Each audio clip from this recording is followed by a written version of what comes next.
Hi friends, welcome to my channel. இன்றைக்கி பச்சை பயிறு தோசை எப்படி பண்ணுறதுன்னு பார்ப்போம். ஒரு பவுலில் 1 கப் பச்சை பயிறு, 1/2 கப் பச்சை அரிசி. இதை நல்லா ஒரு 5-6 முறை வாஷ் பண்ணிவிட்டு ஓவர் நைட் நம்ம ஊற வச்சு எடுத்துக்கலாம். ஓவர் நைட் ஊறின பிறகு ஒரு மிக்ஸி ஜாரில் ஆட் பண்ணிவிட்டு தேவைக்கேற்ப சால்ட், ஒரு 3 பச்சை மிளகா, ஒரு துண்டு இஞ்சி, கொஞ்சம் கருவேப்பிலை, கொஞ்சம் கொத்தமல்லி, இதோட ஒரு டம்ளர் தண்ணி ஆட் பண்ணிக்கிறேன். இந்த பதத்துக்கு அரைச்சி எடுத்துக்கணும். நல்லா கொரன்னு அரைச்சி எடுத்துக்கணும். இப்போ நம்ம தோசை ஊற்றி காட்டுறேன் எப்படி வருதுன்னு பாருங்கள். இப்போ கல் சூடான பிறகு நம்ம தோசை ஊற்றிக்கலாம்.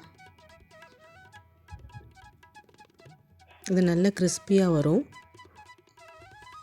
இது ரொம்ப ஹெல்த்தியும் கூட. இது மார்னிங் பிரேக்ஃபாஸ்ட்க்கு நீங்கள் பண்ணி கொடுக்கலாம். இப்போ பாருங்கள் தோசை எவ்வளோ கிறிஸ்பியாக வந்திருக்குன்னு.